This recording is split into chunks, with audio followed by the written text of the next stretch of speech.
حدیث وی همیشه دغه درس حدیث د نوستینا د حدیث برکات حاصلول مقصود دی بل فقهي شرعي احکام بیانول مقصود دی فضایل کاوی احکام ډیر وی فضایل کاوی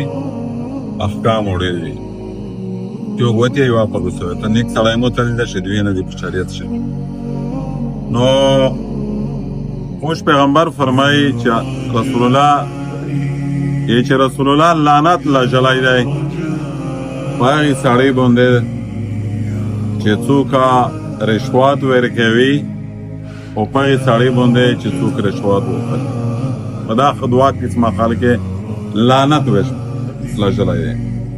آیا رشوت یې څه شته چې په دا ټکی غسار سره خلوص کې رشوت دیتا وی چې تو خپل حق نه وی چای پانی مخشه کې او تخپل حق ثابتوي لکه مثال کې اډا کوخو اګاړي اډا ته لوړلې کراچي فیصل آباد اسلام آباد ټیکټ کټ کیږي واته د منشي ته وویل چې یاره امرجنسي مې هادو خو زه خدا سي وی آی پی نه منا سړایا چې په شذوي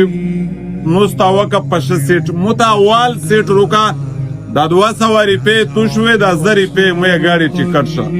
پداښي وی زار چا حق تای تو کو زوړا ورا غلای وی ستړی وی استمان وی الحق للمتقدمین تبر دای حق وای خپل حق په ثابتاوي تو غو د هر چا پدا سیټ پدا نمبر شه حق تای دا دو د رشوت په زمراک یو داسې وی چې د تو حق وی تو ته نه ملاوي جواته کچای پانی مرشه کې تپه ګناګور نه چې څوک درنه اوخلی هغه په سر ګناګور دی دغه مثال سره کوي لکه میږه پاکستان په نادر ادا حق ته چې میشته د ایدای شناختی کاړي شو کوي دا میش په حق ته ویلې میش پاکستانیونی او چې نادر تزلور شو وته بیا دره پرابلم ورته کریټ کو دره مسلیر ته جوړې کو چې بغیر د پیسې متخپل شناختی کارت نه جوړیږي نو موږ خپل حق ته شناختی جوړاولې واته مې کچېری په ورکړلې زپه ګناګور نه ز مظلوم یا چې څوکیر نه او خلی هغه په سیر ګناګور هدا په مجرم هدا دغه حدیث پسد شه دا د الله جل شانو په مؤاخذات څه دی دغه بل مثال لکه میج مراکی کوي جیرګي کوي په دې شکل کله داسې وشي چې دا مراکزان دا فیصل دا ثالث ادا سره چکلا پڅانګ شه په جی پی ورڅړې کې چې دا خو د اول شاید تو خالی ذات دی میجا مشرونه لیا مراکزن لیا ثالث ماسی په قادر پیږي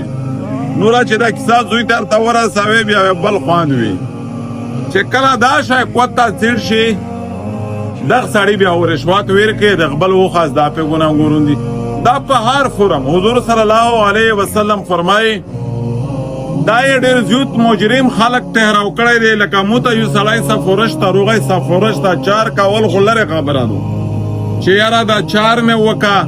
لیا مطلب لونکی ته ویا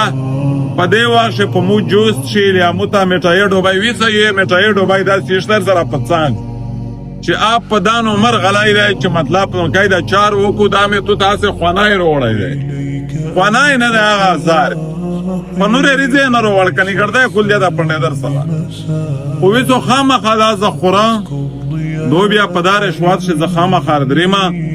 ادانه اختراز نکو حضور صلی الله علیه وسلم فرمایي چې کیم سړی ته سفورش خالي ویره باغی واشه هدی قبل اول ور پورا حرام دی ناجایز دی چې دوی پاواشه گیفت نه قبل وی ویل اگر کول زنه ورکوي پدانا مخشه تل درای نه وی ته په قادر په عزت په شبا دا نه پیدا او چې کله ضرورت پیښه در تراونده ته د زړه د به علاوه ولې د پورا ته د وخستلې د پورا تو تا ویسا لیا کپڑا روڑا لیا مطلب هدیه روڑا خوش پیغمبر فرمایي چې دا دغه دوی کاسه چې د سفرش په وخت هدیه قابله کی د سود یو غټه دروازه کولا وکړه خوش پیغمبر ته فرمایي چې دغه دوی کاسه چې د سفرش په وخت ورکړه روکړه سره وکړه دغه د سود یو غټه دروازه کولا وکړه نو دا عمل د سود خوش پیغمبر فرمایي